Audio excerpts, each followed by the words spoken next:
주님의 이름으로 문안드립니다. 저는 딱글로반을 섬기는 김영환 목사입니다. 오늘 복음서를 주제로 해서 이렇게 은혜를 나누게 되어서 하나님께 감사를 드립니다. 저는 오늘 복음서를 다루면서 제 나름의 한 가지 목표를 설정해 놓았습니다. 그것은 코로나 시대, 코로나 이후 시대를 저희가 준비하면서 새로운 영적인 위기와 도전 앞에서 우리의 성경 읽기나 성경 공부가 과연 무엇을 지향해야 하는가, 거기에 대한 논의를 복음서를 중심으로 해서 한번 생각해 보고자 합니다. 코로나 이후 시대에 대한 논의는 여기서 다 다룰 수는 없겠죠. 하지만 훨씬 영적으로 위기이고 앞으로 믿음으로 사는 것이 점점 많은 시험과 난관이 올 것이라고 예상해 볼 수가 있습니다. 성경을 완독하는 것, 또 성경을 암송하고 또 하나님의 말씀을 필사하는 것이 다 귀한 일이지만 그보다 훨씬 더 중요한 것은 복음서에서 복음서가 소개하는 예수님을 우리가 만나는 일이고 예수님의 말씀을 순종하고 또 우리의 몸으로 예수님의 말씀을 살아내는 것이 훨씬 더 중요하다고 생각합니다. 만약에 우리가 하나님의 말씀을 읽고 묵상하는 데 그치고 그 하나님의 말씀을 우리 몸으로 살아내지 못한다면 그것 때문에 초래되는 비극은 상상하기 어려운 수준일 것입니다. 우리의 신앙은 취미도 아니고 또 우리의 신앙은 삶의 한 부분도 아니고 장난도 아닙니다. 주님을 따르는 일은 우리의 생명을 다 드려야 되고 우리의 전부가 되어야 되고, 아니 전부라기보다는 우리의 유일한 부분이 되어야 합니다. 주님은 우리의 최고가 아니고 유일하신 분입니다. 나머지는 다 부차적인 것입니다. 사도 바울의 고백과 같이 그러나 무엇이든지 내게 유익하던 것을 내가 그리스도를 위하여 다 해로 여길 뿐더러 또한 모든 것을 해로 여기면 내 주 그리스도 예수를 아는 지식이 가장 고상하기 때문이라. 내가 그를 위하여 모든 것을 잃어버리고 배설물로 여기면 그리스도를 얻고. 바울은 그리스도를 얻기 위해서 모든 것을 배설물로 여겼다 이렇게 고백하는데, 저는 그 전에 이 본문을 봤을 때 이 본문 가지고 설교하기 힘들겠다 그런 생각을 하고 바울의 이런 고백이 오히려 절망을 주었는데, 여러분 그러나 이 말씀은 우리에게 한편으로는 묘한 도전의식을 주지 않습니까? 알 수 없는 흥분을 가져다 주는 것입니다. 정신의학자 스코트 팩의 말대로 사람은 그가 원하는 것만큼, 그가 소망하고 그가 소원하는 것만큼 성장할 수 있다, 그런 말을 남겼습니다. 아마 올 2021년에도 우리가 소망하는 만큼, 우리가 소원하는 만큼 우리의 믿음이 높아지고 또 깊어지고 넓어지고 또 풍성해질 것입니다. 그런 목표를 향해서 그런 소망을 품고 달려가는 한 해가 되시길 소망해 봅니다. 복음이라는 말은 좋은 소식, 즉 우리의 영혼을 위한 하나님의 그 주시는 기쁜 소식을 말하고 있습니다.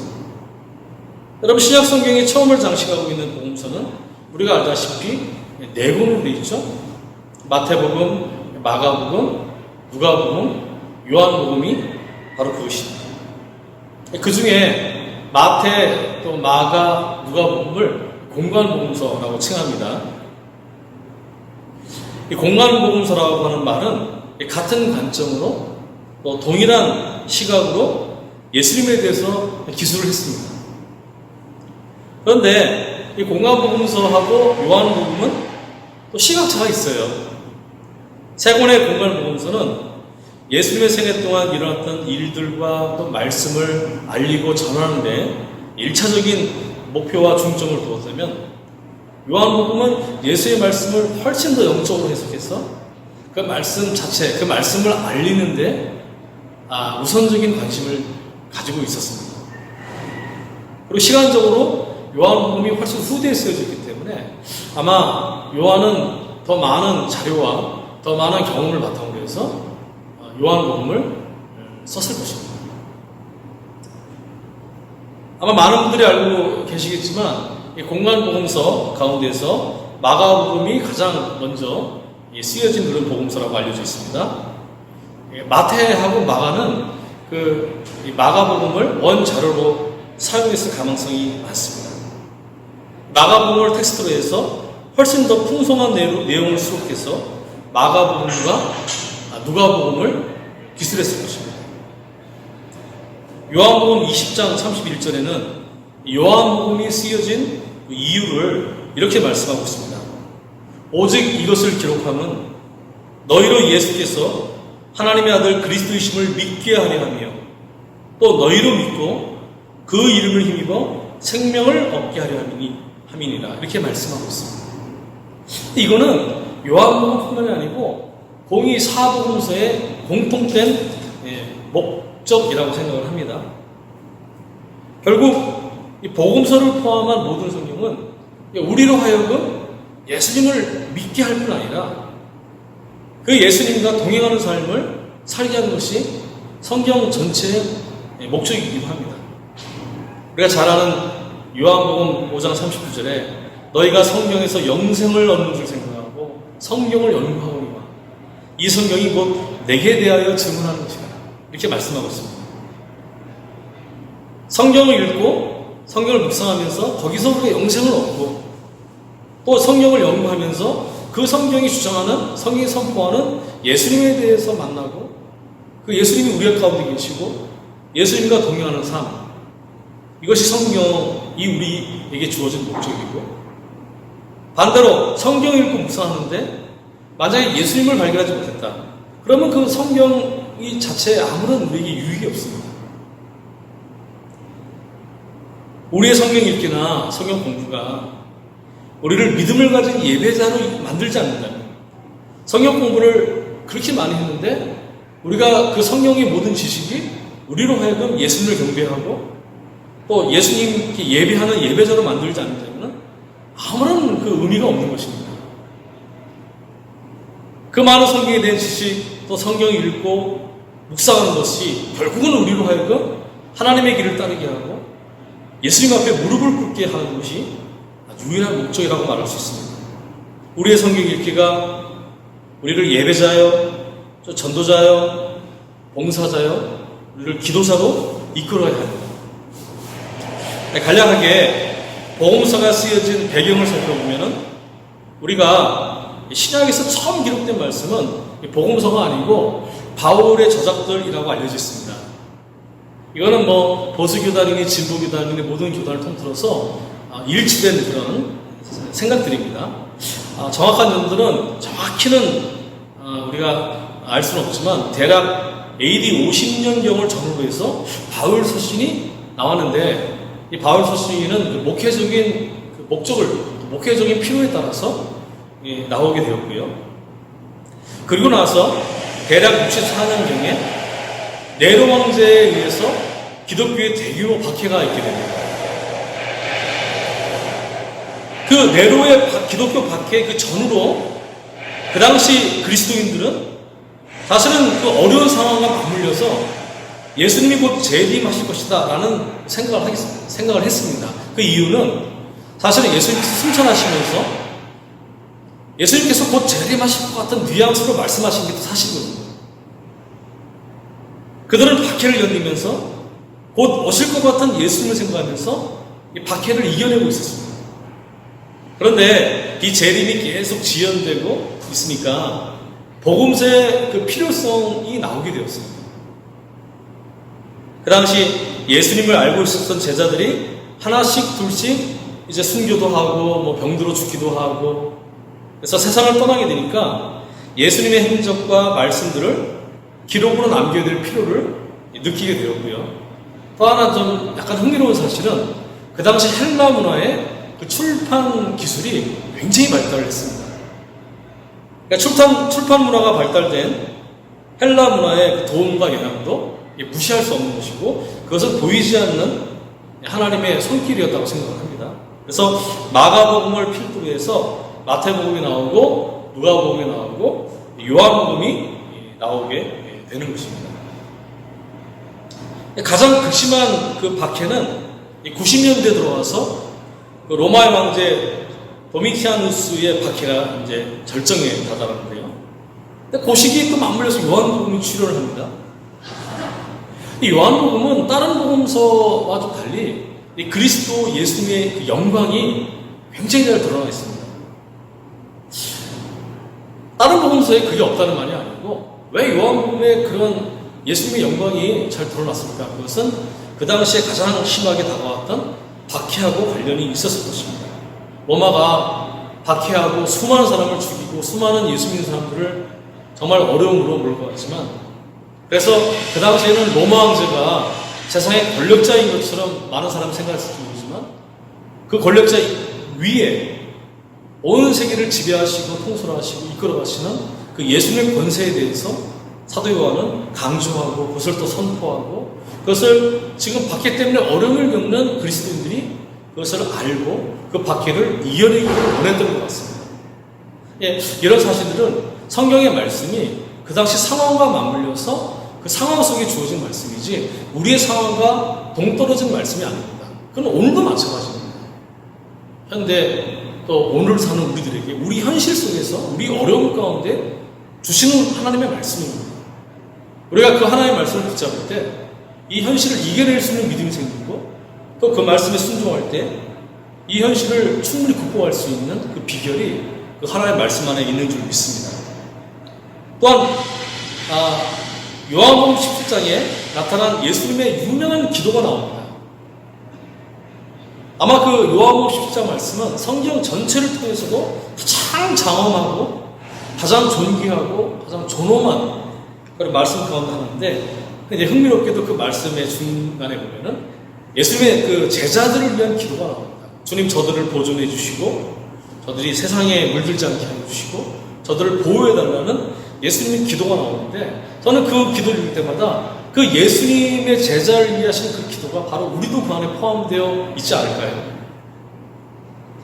고난의 시대를 살아가는 그 당시 그리스도인들의 처지를 생각하면서 요한은 뜨거운 마음으로 이 고난을 이겨내기를 원했던 것입니다. 요한계시록도 그런 비슷한 맥락을 읽으면 우리가 위로가 됩니다. 아마 교회의 배교를 보고 많은 사람들이 신앙을 떠나가는 모습을 요한이 보고 가슴을 치면서 이 영광의 그리스도를 정말 다시 한번 강조하고 전했기를 아마 원했을 것입니다.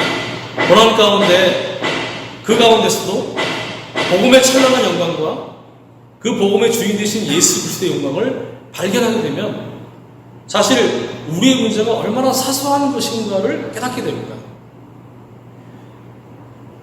오늘 우리의 그 문제는 영광의 주님에 대해서는 너무너무 무지하고 알지 못한 채 온통 자신의 문제에 묶여있는 그런 사실에서 발견할 수 있습니다.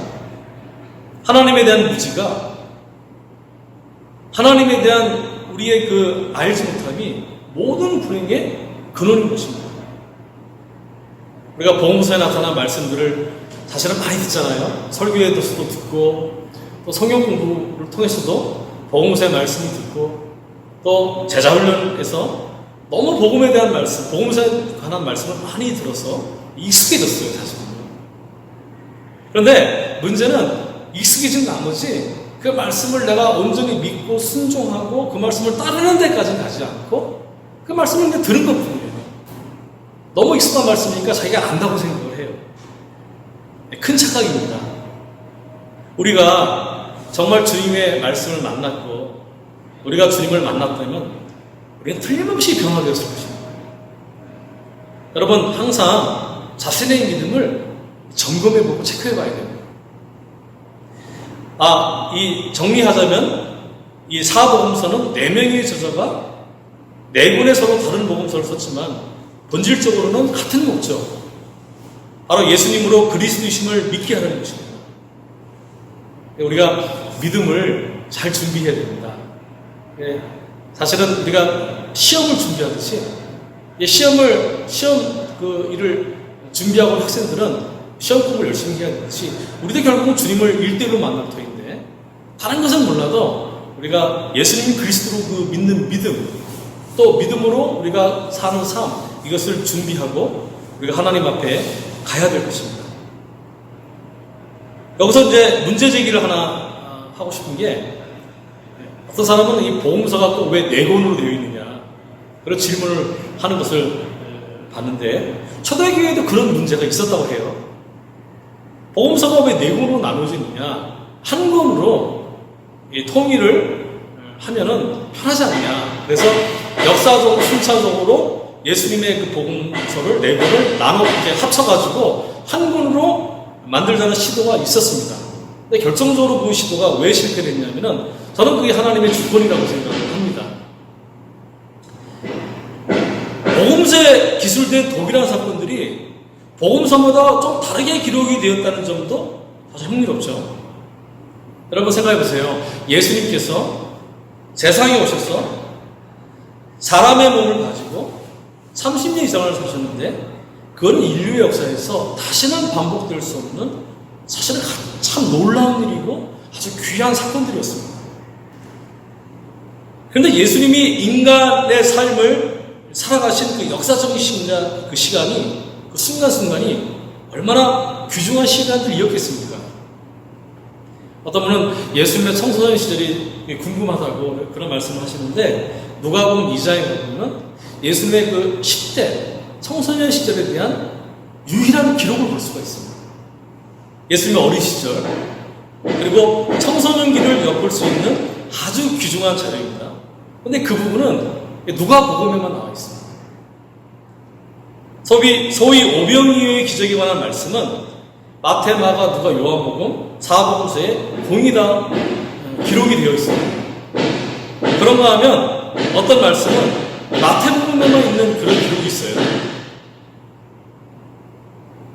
각 복음서는 저자들이 각 기록 연대와 그 복음서를 받는 대상, 각 복음서를 통해서 예수님을 바라보는 시각, 또 중심 주제, 신학적인 강조점에 따라서 차이를 보이고 있습니다. 좀 뒤에 이 부분을 다루도록 하겠습니다. 그래서 복음서 기자들이 예수님에 대해서 기록할 때는 때때로 자기들이 가지고 있는 역사관, 그리고 자신들이 가지고 있는 예수님에 대한 생각들이나 또 교회를 지키려는 큰 덩어리를 입는 예수님의 삶과 사역에서 본인이 왠지 모르게 더 마음에 가고 왠지 모르게 더 애착이 가는, 그리고 예를 들어서 어떤 복음서를 쓸 때 참고했던 그 자료들 가운데 선택하고 싶었던 부분들을 더 취해서 복음서를 아마 기술했을 것입니다. 적절한 예가 될지는 모르겠지만, 목사님들이 예배를 인도할 때 왜 하필이면 그 찬송을 불렀을까? 왜 하필이면 그 복음을 택했을까? 그것은 목사에게도 또 사실은 전하고 싶은 말씀들이 있을 거 아니겠습니까? 그런데 그 뒤에는 성령님의 인도하심이 있고 성령님이 간섭하심이 있다. 그렇게 우리가 생각해 볼 수가 있습니다. 여기서는 논외지만 여러분, 아가서 같은 경우는 구약 성경에서 사실은 아가서를 빼자는 의견들이 많았습니다. 근데 아가서는 구약 성경을 편집할 때 가장 최종적으로 들어가는 말씀입니다. 저는 하나님의 분명한 그 간섭, 하나님이 보이지 않는 손으로 아가서를 성경 정령 안에 집어넣으셨다. 그렇게 말씀드리고 싶습니다. 우리가 이 4가지 복음서를 가지고 있기 때문에 이 점이 우리를 헛갈리게 하고 혼돈을 일으키고 하고 분란을 일으킨 것이 아니고, 오히려 다양한 관점으로 예수님에 대해서 바라보게 하고 더 상세하게 또 예수님을 생각할 수 있도록 자극해 주는 것입니다. 만약에 복음서가 단권으로 되어 있다면 예수님의 삶과 사역의 다양한 모습들을 아마 제공해 주지 못했을 것입니다. 때로 이제 마태복음을 읽고 또 마가복음을 읽다 보면은 같은 내용이 반복이 되네, 그렇게 생각될 때가 많죠. 그럴 때 이 동일한 내용을 그냥 의미 없이 반복하는 것처럼 보이지만, 마태가 놓치는 부분을 마가가 말할 수가 있고요, 또 마가가 놓치는 부분을 마태가 말씀하는 경우도 있어요. 그리고 같은 내용을 다루긴 하지만 누가복음은 전혀 다른 시각으로 예수님에 대해서 말씀을 전해주고 있습니다. 누가는, 마태는 세리라고 알려져 있죠. 마태복음의 저자 마태는 세리라고 알려져 있습니다. 근데 누가는 또 의사였었어요. 그러니까 의사이기 때문에 예수님에 대한 관점이 마태, 마가와는 좀 달랐고, 또 이 사람은 이 바울을 경험한 사람입니다. 아마 이 누가복음 안에는 더 선교적인 관점이 녹아있다라고 말할 수가 있을 것입니다. 또 그 사람은 의사였기 때문에 예수님의 그 치료하시고 치유하시는 그런 역사들에 대해서 아마 분명히 다른 관점이 있을 것입니다. 그런 점들을 우리가 염두에 두고 성경을 읽어보면 굉장히 흥미로운 사실들을 많이 발견할 수가 있습니다. 우리가 흔히 마태복음의 주제는 왕으로 오신 예수님이라는 주제를 가지고 유대인을 위해서 쓴 책입니다. 성서가 편집이 되면서 마태복음이 신약에 가장 앞에 놓여진 이유는 바로 유대인을 위한 복음서였고, 구약과 그 신약을 이어주는 그런 징검다리 역할을 마태복음이 가장 적절하고 잘했다고 생각되기 때문에 마태복음이 제일 앞에 놓여진 것입니다. 여러분, 마태복음 1장에 기술된 예수님의 족보도 그런 의미가 담겨져 있습니다. 구약에 대한 인용도 마태복음에 굉장히 많은 편입니다. 그런가 하면 마가복음은 종으로 오신 예수님에 대한 마가의 그 생생한 그림이 담겨져 있습니다. 아까 말씀드렸지만 마태복음에서 마태가 왕으로 오신 예수님, 사자같이 막 마귀의 권세를 파하시고 공격적으로 말씀을 전하시고 바리새인들과 논쟁하시는 예수님, 참 우리는 그게 낯설어 보이지 않습니까? 예수님 온유하신 분이고 참 부드러운 분인데, 이 바리새인들과 논쟁할 때는 왕같이 사자와 같이 그 진리를 양보하지 않는 모습을 볼 수가 있어요. 또 마태복음 4장에는 예수님의 그 공생의 전에 마태복음 4장에 그 예수님의 40일 금식 기도가 나오면서 마귀하고 싸우고 마귀를 물리치시는 그런 장면을 볼 수가 있습니다. 이 왕이신 예수님을 그려내는 것이죠. 그래서인지 유대인들의 복잡한 그런 말들이 마가복음에 그게 사실 또 없어요. 로마인들에게 보내는 그 말씀이기 때문에 마가는 다 풍성하게 인용을 합니다. 그런가 하면은 이제 마가는 로마인에게 보내진 복음서이고 간략하게 쓰여진 복음서입니다. 그래서 마가는 유대인들의 복잡한 용어들이 생략되어 있고 구약의 인용도 삭제해버린 것 같은 느낌이 들기도 합니다. 그리고 마가복음은 생각보다는 기적에 대한 기사도 많이 나와 있습니다. 그런가 하면 예수님의 인성을 강조하는 또 인간으로 오신 예수님에 대한 묘사가 누가복음에 담겨져 있습니다. 아무래도 누가는 의사이기 때문에 누가복음에 나타난 예수님에 대한 기술이나 병자들을 치료하시는 예수의 모습을 사실은 더 자세하게 들여다볼 수 있습니다.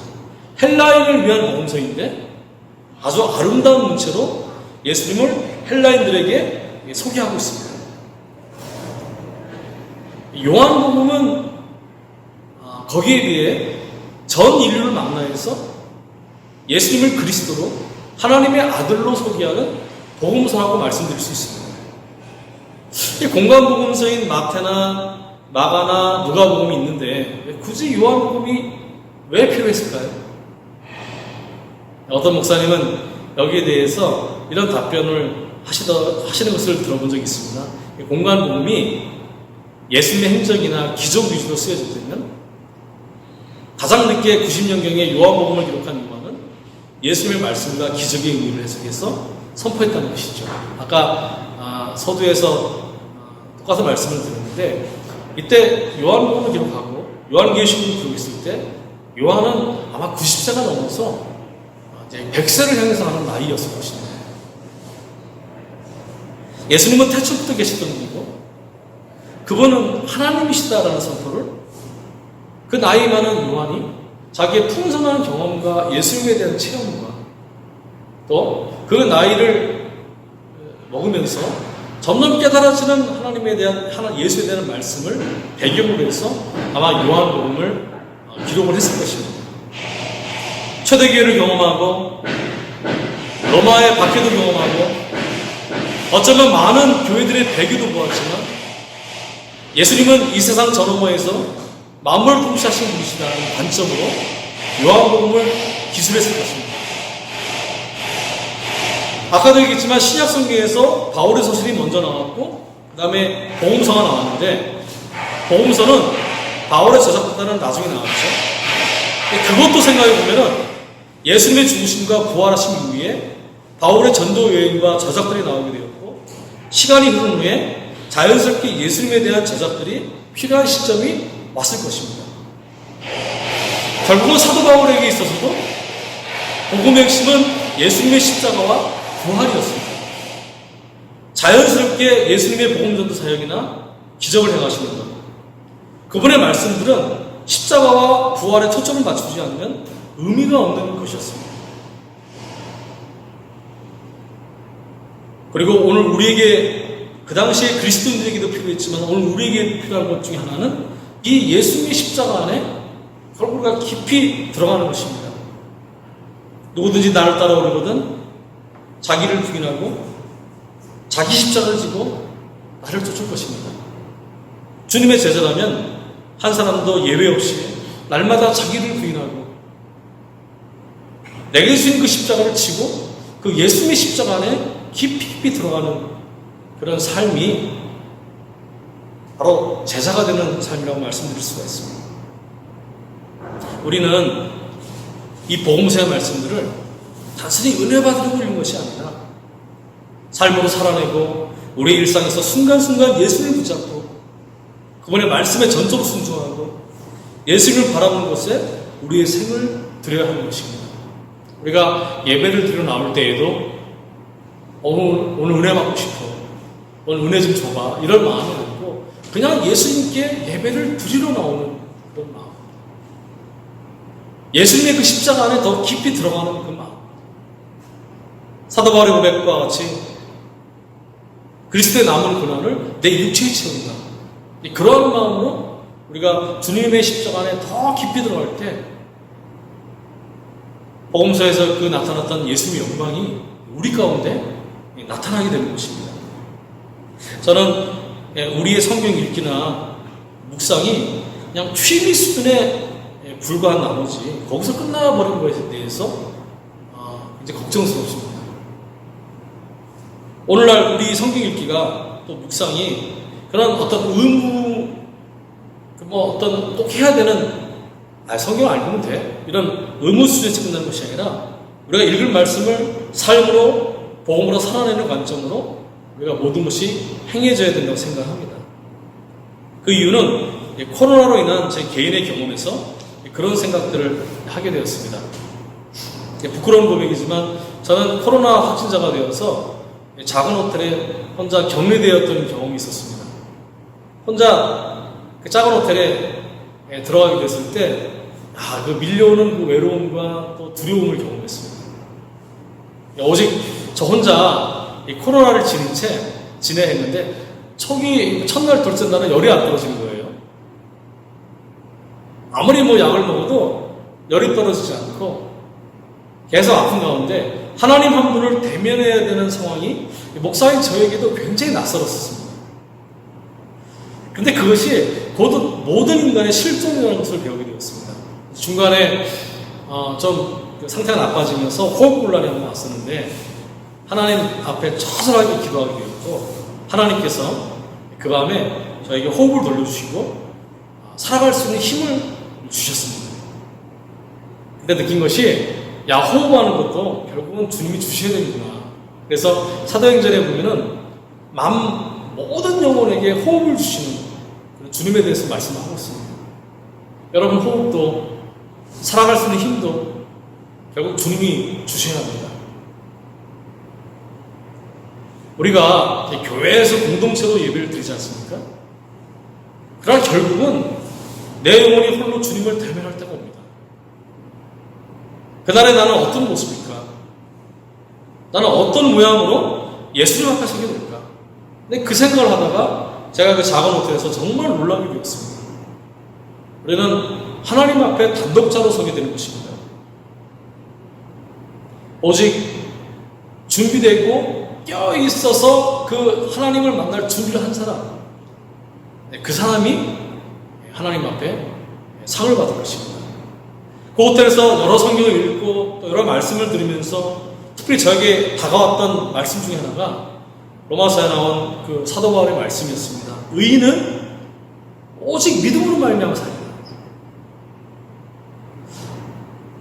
의인은 믿음으로 말미암아 살리라. 그래서 그 말미암아 살리라는 그 말씀이 제 마음에 확 다가왔습니다.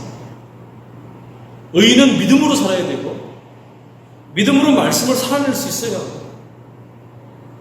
의인은 믿음의 삶으로 자기 정체성을 드러낼 수 있어야 합니다. 여러분 마태복음 7장 21절에 여러분 잘 아시는 말씀 아니겠습니까? 나더러 주여 주여 하는 자마다 하나님의 나라에 들어갈 것이 아니라 다만 내 아버지의 뜻대로 행하는 자라야 들어가리라. 심각한 말씀입니다. 우리의 성경 공부나 성경 읽기가 결국 내 아버지의 뜻대로 행하는 것까지 가지 않으면 우리에게 천국이 없다는 말씀이죠. 가장 안타까운 것은 평생 교회를 다니고 또 예배를 드리고 성경을 읽었는데 하나님 나라에 들어가지 못한다는 것입니다. 여러 이유 가운데 우리의 성경 읽기나 성경 공부 그 자체의 목적이 전부가 되면 안 되고 내가 체득한 말씀을 몸으로 살아내는 것, 말씀에 순종하는 것까지 가지 않으면 아무 유익이 없다는 것입니다. 그뿐 아니라 점점 영적으로 어려운 시기로 가고 있습니다. 코로나 이후에 대한 시대적인 변화나 급격한 변화들은 누구도 완벽하게 알 수는 없지만 아마 슬프게도 우리나라 1970년대, 80년대 혹은 90년대 누렸던 그 교회에 부흥하는 시절은 아마 다시 오기는 쉽지 않을 것 같다는 생각이 듭니다. 이제 교회 예배가 비대면으로 하는 것을 세상이 맛을 봤어요. 조금만 어려워져도 비대면 카드를 세상이 꺼낼 것이고 세상은 교회를 감시하고 아마 조종하려고 할 것입니다. 물론 그 뒤에 사탄의 역사가 있는 것입니다.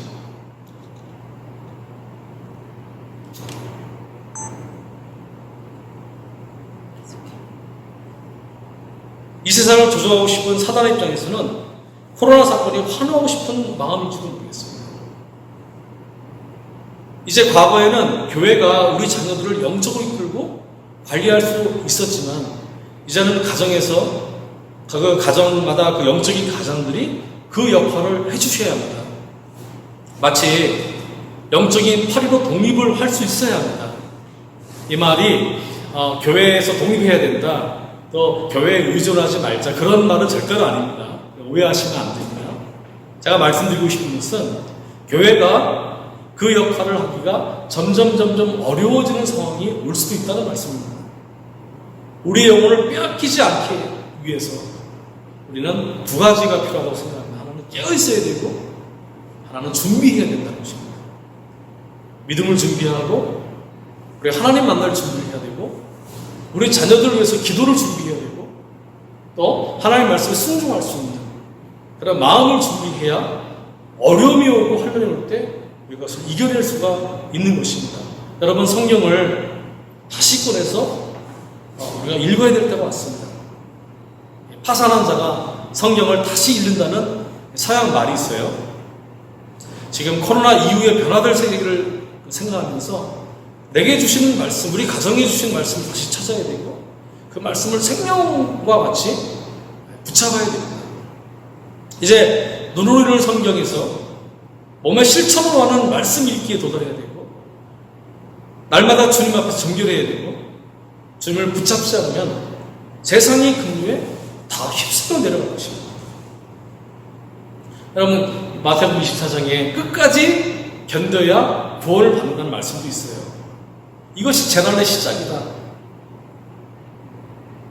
그 말씀은 사실은 이제 더 큰 어려움이 올 수도 있다는 주님의 말씀이 아니겠습니까? 농담만 진담만으로 그런 말을 저도 한번 했어요. 사실은 코로나가 이 종말을 10년 정도는 앞당겼다. 저는 그게 진리는 아니라고 생각합니다. 그러나 중요한 것은 어느 시대를 살든지 코로나가 있든지 없든지 그게 중요한 것이 아니라 어떤 환경이든지 우리가 깨어있어야 되고 주님이 다시 오신 날을 준비해야 된다는 말씀입니다.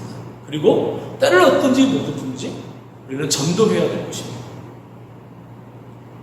마태복음 24장에 나타나는 말세 징조에 대해서 우리가 참고하고 또 기도해야 되지만 더 중요한 것은 제가 반복해서 말씀드린 게 뭐냐면 준비하는 것입니다. 시험 날짜를 받아놓고 걱정만 하는 학생이 아니고 시험만 준비해 놓으면 어느 때든 시험을 봐도 상관이 없습니다. 공부 못하는 학생들의 특징이 하나 있지 않습니까? 시험 날짜는 기가 막히게 체크를 하고 맨날 달력에 적어놔요. 시험 며칠 남았다, 며칠 남았다. 근데 공부는 하나도 안 해요. 중요한 것은 시험 날짜가 다가오는 게 중요한 것이 아니라 내가 공부를 다 해놓으면 지금 시험 보거나 내일 당장 시험을 봐도 아무런 문제가 없는 것입니다. 주님이 언제 오실지 아무도 몰라요. 안 다가오는 이단이죠.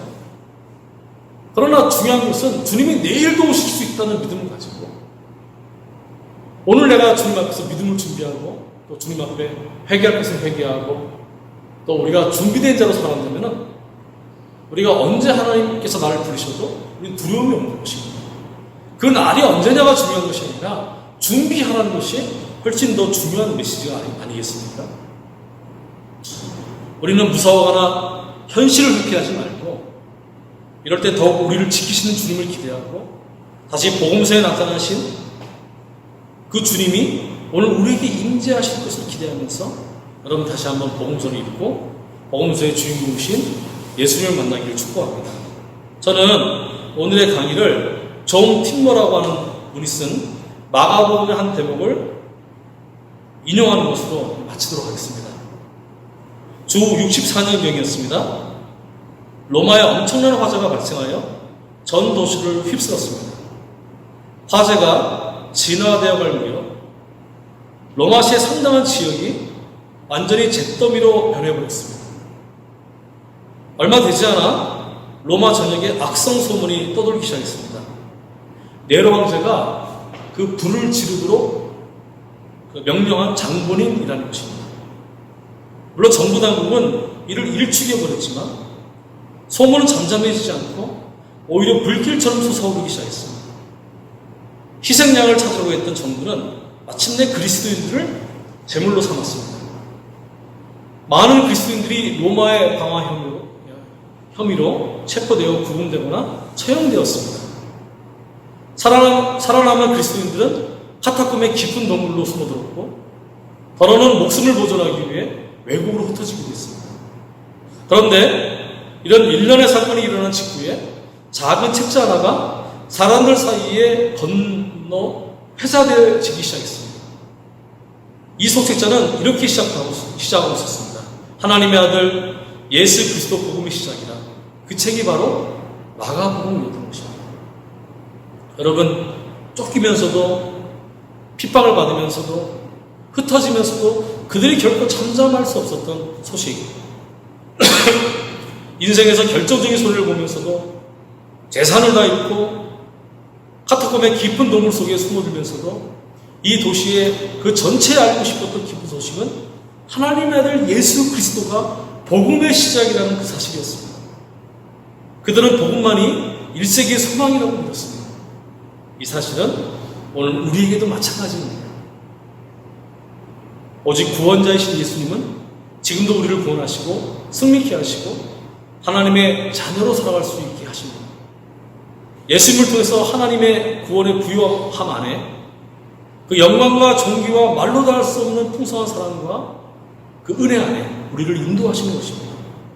복음서는 그 예수님을 우리에게 소개하는 것입니다.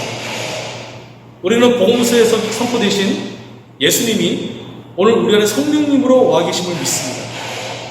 오늘도 내일도 영원의 이르기까지 예수님과 동행함으로 하나님의 기쁨이 되는 우리 모두의 삶이 되시기를 축복합니다. 영국의 찬송시 작가인 아이작 와츠의 간증을 인용하는 것으로 이 강의를 끝내고 기도하겠습니다. 나의 하나님, 내가 딱 한 번만 당신을 보았으면 이 세상의 나라들과 사람들은 금방 사라질 것입니다.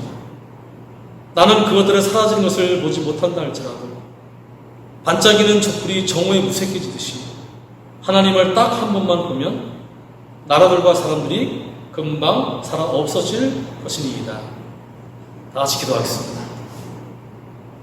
하나님 아버지 감사합니다. 오늘 이 짧은 시간에 하나님께서 예수님을 통해서 복음을 주시고 그 복음서의 귀한 말씀들을 우리에게 허락하셔서 예수님을 알게 하시고 또 예배자와 전도자와 기도자로 구원자로 우리를 세워주신 은혜에 감사를 드립니다. 하나님 아버지 2021년도 어떤 일이 벌어질지 모르지만 우리가 정말 믿음을 준비하고 하나님 기도하면서 하나님 말씀을 붙잡고 나갈 때에 모든 것을 이기고 남을 수 있는 하나님의 놀라운 도우심과 하나님의 은혜로우심이 넘치게 될 줄 믿습니다. 오늘 이 작은 강의가 이 정말 부족한 강의가 정말 예수님의 한 부분이라도 우리 가운데 정말 인을 박히게 하고 깨닫게 하고 또 기도하게 하고 또 하나님 앞에 하나님의 말씀을 붙잡게 한다면 아버지 하나님 너무나 기쁜 은혜일 것입니다. 주님 오늘 강의를 사용하여 주셔서 하나님의 은혜가 드러날 수 있도록 축복해 주옵소서. 아버지 코로나 이 사건이 이제 결국은 또 물러가게 해주시고 우리가 대면 예배를 드릴 수 있도록 은혜 베풀어 주시고 특별히 필리핀 선교지방 모든 교회들 다시 한번 하나님의 부흥과 은혜의 때를 아버지 경험할 수 있도록 하나님 함께하여 주옵소서. 이 모든 말씀을 감사드리며 우리를 구원하신 예수님의 이름으로 기도합니다. 아멘. 감사합니다.